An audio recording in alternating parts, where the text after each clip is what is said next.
प्रेम से बोलिए श्रीमद् भागवत महापुराण की जय। श्री कृष्ण भगवान की जय। आज रसपान कीजिए श्रीमद् भागवत महापुराण कथा के चतुर्थ स्कंद के 8वें अध्याय का। और इस अध्याय में ध्रुव के वनगमन का वर्णन किया गया है। श्री मैत्रेय जी कहते हैं, हे शत्रुसूदन विदुर जी, सनकादि, नारद, ऋभु, हंस, अरुणी और यति ब्रह्मा जी के इन नैष्ठिक ब्रह्मचारी पुत्रों ने गृहस्थ आश्रम में प्रवेश नहीं किया, अतः उनके कोई संतान भी नहीं हुई। अधर्म भी ब्रह्मा जी का ही पुत्र था और उसकी पत्नी का नाम था मृषा। उसके दंभ नामक पुत्र और माया नाम की कन्या हुई। उन दोनों को निरति ले गया क्योंकि उसकी कोई संतान नहीं थी। दंभ और माया से लोभ और निकृति अर्थात शठता का जन्म हुआ। उनसे क्रोध और हिंसा तथा उनसे कली अर्थात कलह और उसकी बहन दुरुक्ति अर्थात गाली उत्पन्न हुई। हे साधु शिरोमणि, फिर दुरुक्ति से कली ने भय और मृत्यु को उत्पन्न किया तथा उन दोनों के संयोग से यातना और नरक का जोड़ा उत्पन्न हुआ। हे निष्पाप विदुर जी, इस प्रकार मैंने संक्षेप से तुम्हें प्रलय का कारण रूप यह अधर्म का वंश सुनाया। ये अधर्म का त्याग कराकर पुण्य संपादन में हेतु बनता है, इसलिए इसका वर्णन 3 बार सुनकर मनुष्य अपने मन की मलिनता को दूर कर देता है। हे कुरुनंदन, अब मैं श्री हरि के अंश अर्थात ब्रह्मा जी के अंश से उत्पन्न हुए पवित्र कीर्ति महाराज स्वयंभू मनु के पुत्रों के वंश का भी वर्णन करता हूँ, ध्यान पूर्वक सुनो। महारानी शत्रुपा और उनके पति स्वयंभू मनु से प्रियव्रत और उत्तानपाद ये 2 पुत्र हुए। भगवान वासुदेव की कला से उत्पन्न होने के कारण ये दोनों संसार की रक्षा में हमेशा तैयार रहा करते थे। उत्तानपाद के सुनीति और सुरुचि नाम की 2 पत्नियां थीं। उनमें सुरुचि राजा को सबसे अधिक प्रिय थी। सुनीति, जिसका पुत्र ध्रुव था, उन्हें वैसी प्रिय नहीं थी। एक दिन की बात है कि राजा उत्तानपाद सुरुचि के पुत्र उत्तम को गोद में बिठाकर प्यार कर रहे थे। उसी समय ध्रुव ने भी राजा की गोद में बैठना चाहा, परंतु राजा ने इसका स्वागत नहीं किया। उस समय घमंड से भरी हुई सुरुचि ने अपनी सौत के पुत्र ध्रुव को महाराज की गोद में आने का यत्न करते देखकर उनके सामने ही उससे डाह भरे शब्दों में कहने लगी कि हे बच्चे, तू राज सिंहासन पर बैठने का अधिकारी नहीं है। तू भी राजा का ही बेटा है, इससे क्या हुआ? तुझको तो मैंने अपनी कोख में नहीं धारण किया। तू अभी नादान है। तुझे पता नहीं है कि तूने किसी दूसरी स्त्री के गर्भ से जन्म लिया है, तभी तो ऐसी दुर्लभ विषय की इच्छा कर रहा है। यदि तुझे राज सिंहासन की इच्छा है तो तपस्या करके परम पुरुष श्री नारायण की आराधना कर और उनकी कृपा से मेरे गर्भ में आकर जन्म ले।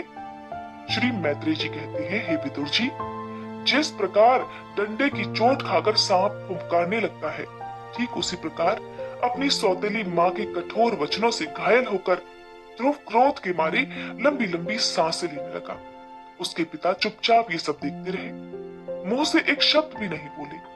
तब अपने पिता को छोड़कर ध्रुव रोता हुआ अपनी माता के पास आया। उसके दोनों होंठ क्रोध के मारे फड़क रहे थे और वह सिसक सिसक कर रो रहा था। सुनीति ने अपने बेटे को रोता हुआ देखा तो गोद में उठा लिया, और जब महल के दूसरे लोगों से अपनी सौत सुरुचि की कही हुई बातें सुनी तब उसे भी बहुत दुख हुआ। उसका धीरज टूट गया। तब वह दावानल से जली हुई बेल के समान शोक से संतप्त होकर मुरझा गई और विलाप करने लगी।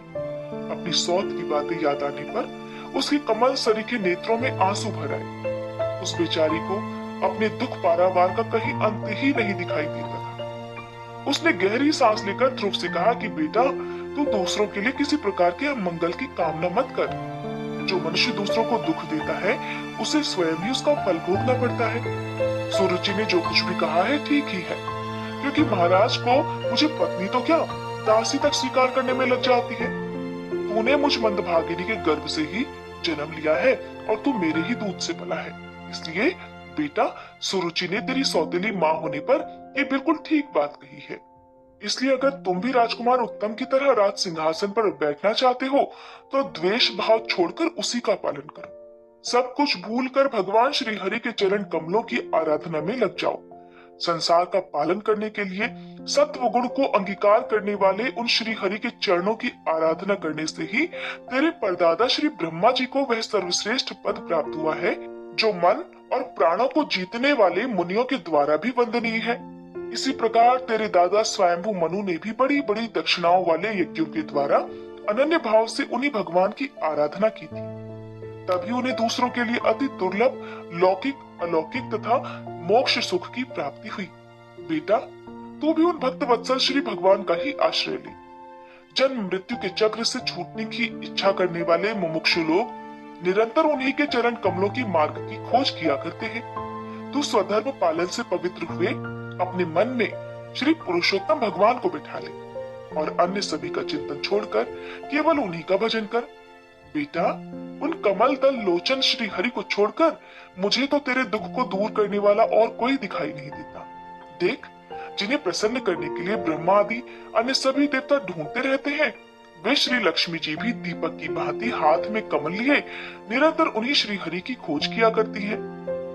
श्री मैत्रेय जी कहते हैं, माता सुनीति ने जो वचन कहे वे अभीष्ट वस्तु की प्राप्ति का मार्ग दिखलाने वाले थे। अतः उन्हें सुनकर ध्रुव ने अपनी बुद्धि द्वारा अपने मन का समाधान किया। इसके बाद वे पिता के नगर से निकल पड़े। ये सब समाचार सुनकर और ध्रुव क्या करना चाहता है इस बात को जानकर देवर्षि नारद वहां आए। उन्होंने ध्रुव के मस्तक पर अपना पाप नाशक कर कमल फेरते हुए मन ही मन विस्मित होकर कहा, अहो, क्षत्रियों का कैसा अद्भुत तेज है।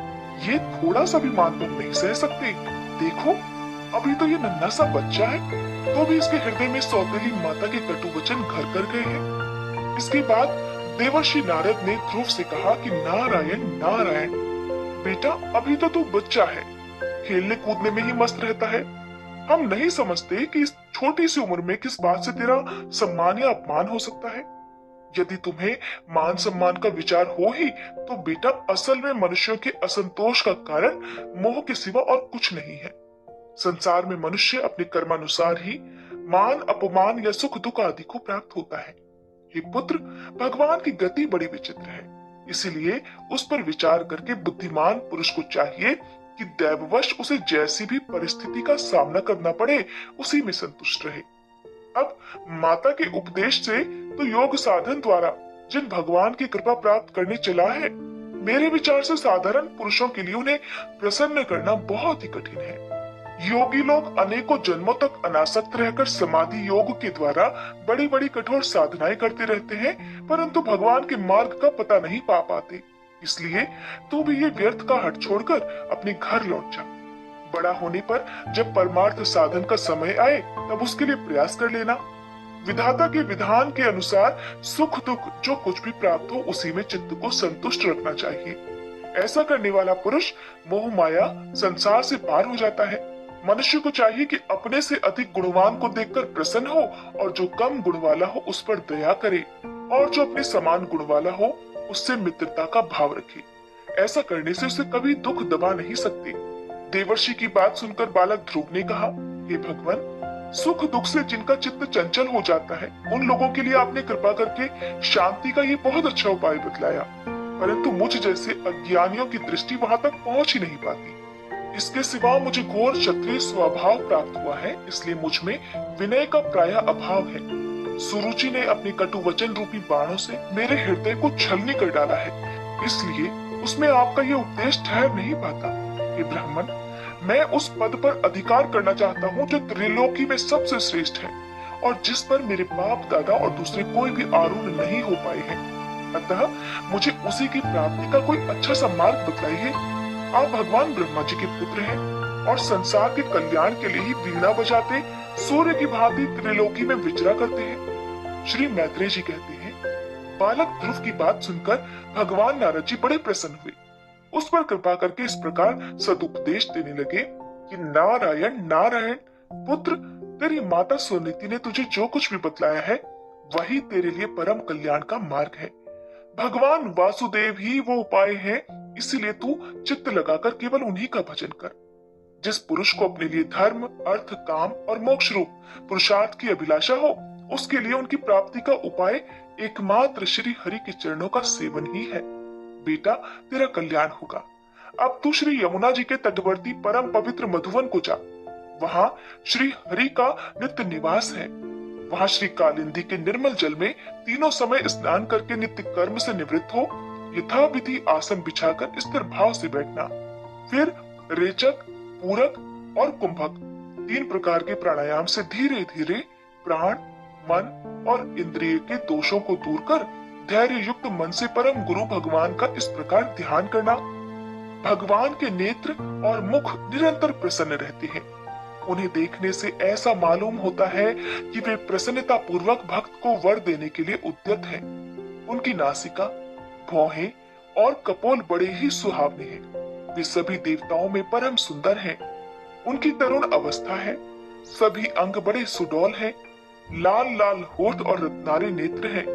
वे प्रणत जनों को आश्रय देने वाले अपार सुखदायक शरणागत वत्सल और दया के समुद्र हैं। उनके वक्ष स्थल में श्री वत्स का चिन्ह है। उनका शरीर सजल जलधर के समान श्याम वर्ण है।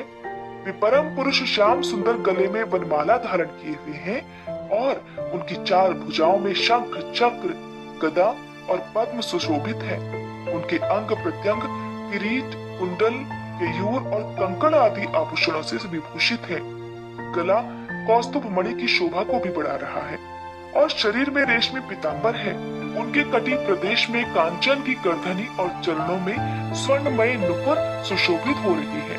भगवान का स्वरूप बड़ा ही दर्शनीय, शांत तथा मन और नयनों को आनंदित करने वाला है। जो लोग प्रभु का मानस पूजन करते हैं, उनके अंतःकरण में वे हृदय कमल की कर्णिका पर अपने नख मणिमंडित मनोहर पदार बिंदु को स्थापित करके विराजमान होते हैं। इस प्रकार धारणा करते करते जब चित्त स्थिर और एकाग्र हो जाए, तब उन वरदायक प्रभु का मन ही मन इस प्रकार ध्यान करें कि वे मेरी ओर अनुराग भरी दृष्टि से निरहारते हुए मंद मंद मुस्कुरा रहे हैं। भगवान की मंगलमयी मूर्ति का इस प्रकार निरंतर ध्यान करने से मन शीघ्र ही परमानंद में डूबकर तल्लीन हो जाता है और फिर वहां से लौटता नहीं। हे राजकुमार, इस ध्यान के साथ जिस परम गुह्य मंत्र का जप करना चाहिए वो भी बतलाता हूँ, ध्यान पूर्वक सुनो। इसका 7 रात जप करने से मनुष्य आकाश में विचरने वाले सिद्धों का दर्शन कर सकता है। वो मंत्र है ओम नमो भगवते वासुदेवाय। किस देश और किस काल में कौन वस्तु उपयोगी है, इसका विचार करते बुद्धिमान पुरुष को इस मंत्र के द्वारा तरह तरह की सामग्रियों से भगवान की द्रव्यमयी पूजा करनी चाहिए। प्रभु का पूजन विशुद्ध जल, पुष्पमाला, जंगली मूल और फल आदि पूजा में विहित दुर्वादी अंकुर वन में ही प्राप्त होने वाले बलकल वस्त्र और उनकी प्रेयसी तुलसी से करना चाहिए। यदि शिला आदि की मूर्ति मिल सके तो उसमें, नहीं तो पृथ्वी या जल आदि में ही भगवान की पूजा करें। सर्वदा संयत चित्त, मननशील, शांत और मौन रहे तथा जंगली फल मूल आदि का परिमित आहार करें। इसके सिवा पुण्य कीर्ति श्री हरि अपनी अनिर्वचनीय माया के द्वारा अपनी ही इच्छा से अवतार लेकर जो मनोहर चरित्र करने वाले हैं, उनका मन ही मन चिंतन करता रहे। प्रभु की पूजा के लिए जिन जिन उपचारों का विधान किया गया है, उन्हें मंत्र मूर्ति श्री हरि को द्वादक्षर मंत्र के द्वारा ही अर्पण करें। इस प्रकार जब हृदय स्थित हरि का मन, वाणी और शरीर से भक्ति पूर्वक पूजन किया जाता है, तब वे निश्चल भाव से भली भांति भजन करने वाले अपने भक्तों के भाव को बढ़ा देते हैं और उन्हें उनकी इच्छा के अनुसार धर्म, अर्थ, काम अथवा मोक्ष रूप कल्याण प्रदान करते हैं। यदि उपासक को इंद्रिय संबंधी भोगों से वैराग्य हो गया हो, तो वह मोक्ष प्राप्ति के लिए अत्यंत भक्ति पूर्वक अविच्छिन्न भाव से भगवान का भजन करे। श्री नारद जी से इस प्रकार उपदेश पाकर राजकुमार ध्रुव ने परिक्रमा करके उन्हें प्रणाम किया। तदंतर उन्होंने भगवान के चरणों से अंकित परम पवित्र मधुवन की यात्रा प्रारंभ की। ध्रुव के तपोवन की ओर चले जाने पर देवर्षि नारद महाराज उत्तानपाद के महल में जा पहुंचे। राजा ने उनकी यथायोग्य उपचारों से पूजा की। तब उन्होंने आराम से आसन पर बैठकर राजा से पूछा कि हे राजन, तुम्हारा मुख सूखा हुआ सा है, तुम बड़ी देर से किस सोच विचार में पड़े हो? तुम्हारे धर्म, अर्थ, काम में किसी में कोई कमी तो नहीं आ गई? तब राजा कहने लगा, हे ब्राह्मण, मैं बड़ा ही स्त्रैण और निर्दय हूँ। हाय, मैंने अपने 5 वर्ष के नन्हे से बच्चे को उसकी माता के साथ घर से निकाल दिया। मुनिवर, वो तो बड़ा ही बुद्धिमान था। उसका कमल सा मुख भूख से कुमला गया होगा। वो थककर कहीं रास्ते में पड़ गया होगा। हे ब्राह्मण, उस असहाय बच्चे को वन में कहीं भेड़िए ना खा जाए। अहो, मैं कैसा स्त्री का गुलाम हूँ। मेरी कुटिलता तो देखिए, ये बालक प्रेमवश मेरी गोद में चढ़ना चाहता था, किंतु मुझ दुष्ट ने उसका तनिक भी आदर नहीं किया। श्री नारद जी कहने लगे, हे राजन, तुम अपने बालक की चिंता मत करो, उसके रक्षक भगवान है। तुम्हें उसके प्रभाव का पता नहीं है, उसका यश सारे संसार में फैल रहा है। वह बालक तो बड़ा ही समर्थ है, जिस काम को बड़े बड़े लोकपाल भी नहीं कर सके, उसे पूरा करके वह शीघ्र ही तुम्हारे पास लौट आएगा। उसके कारण तुम्हारा यश भी बहुत बढ़ेगा। श्री मैत्रेय जी कहते हैं, हे विदुर जी, देवर्षि नारद जी की बात सुनकर महाराज उत्तानपाद राजपाट की ओर से उदासीन होकर निरंतर पुत्र की ही चिंता में रहने लगे। इधर ध्रुव जी ने मधुवन में पहुंचकर यमुना जी में स्नान किया और उस रात पवित्रता पूर्वक उपवास करके श्री नारद जी के उपदेशानुसार एकाग्र चित्त से परम पुरुष श्री नारायण की उपासना आरंभ कर दी।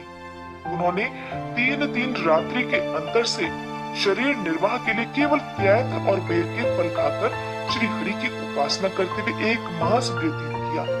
दूसरे मास में उन्होंने 6 दिन के पीछे सूखे घास और पत्ते खाकर भगवान का भजन किया। तीसरा महीना 9 दिन पर केवल जल पीकर समाधि योग के द्वारा श्री हरि की आराधना करते हुए बिताया। चौथे महीने में उन्होंने श्वास को जीतकर 12 दिन के बाद केवल वायु पीकर ध्यान योग द्वारा भगवान की आराधना की। 5वां मास लगने पर राजकुमार ध्रुव श्वास को जीतकर परब्रह्म का चिंतन करते हुए एक पैर से खंबे के समान निश्चल भाव से खड़े हो गए। उस समय उन्होंने शब्दादि विषय और इंद्रियों के नियामक अपने मन को सब ओर से खींच लिया तथा हृदय स्थित हरि के स्वरूप का चिंतन करते हुए चित्त को किसी दूसरी ओर जाने ही नहीं दिया। जिस समय उन्होंने महद आदि संपूर्ण तत्वों के आधार तथा प्रकृति और पुरुष के भी अधीश्वर पर ब्रह्म की धारणा की, उसी समय तीनों लोग कांप उठे, क्योंकि वे उस बालक के तेज को सह नहीं पाए। जब राजकुमार ध्रुव एक पैर से खड़े हुए, तब उनके अंगूठे से दबकर आधी पृथ्वी इस प्रकार झुक गई जैसे किसी गजराज के चढ़ जाने पर नाव पद पद पर दाईं और बाईं ओर डगमगाने लगती हो। ध्रुव जी अपने इंद्रिय द्वार तथा प्राणों को रोक कर अनन्य बुद्धि से विश्वात्मा श्री हरि का ध्यान करने लगे। इस प्रकार उनकी समष्टि प्राण से अभिन्नता हो जाने के कारण सभी जीवों का श्वास प्रवास रुक गया। इससे समस्त लोक और लोकपालों को बड़ी पीड़ा हुई और वे सब घबराकर श्री हरि की शरण में गए। तब देवतागण श्री हरि से कहने लगे कि हे भगवान, समस्त स्थावर जंगम जीवों के शरीर का प्राण एक साथ ही रुक गया है। ऐसा तो पहले हमने कभी अनुभव नहीं किया। आप शरणागतों की रक्षा करने वाले हैं, अपनी शरण में आए हुए हम लोगों को इस दुख से मुक्ति दिलाइए। तब श्री भगवान उनसे कहने लगे, हे देवताओं, तुम डरो मत। उत्तानपाद के पुत्र ध्रुव ने अपने चित्त को मुझ विश्वात्मा में लीन कर दिया है। इस समय मेरे साथ उसकी अभेद धारणा सिद्ध हो गई है। इसी से उसके प्राण निरोध से तुम सबका प्राण भी रुक गया है। अब तुम अपने अपने लोगों को जाओ, मैं उस बालक को इस दुष्कर तप से निवृत्त कर दूंगा। फिर बालक ध्रुव की तपस्या को श्री हरि ने कैसे निवृत्त किया, इसका वर्णन आप अगले अध्याय में जानिएगा। अगर आज की ये वीडियो आपको पसंद आई हो तो इस वीडियो को लाइक करके ज्यादा से ज्यादा शेयर कीजिएगा।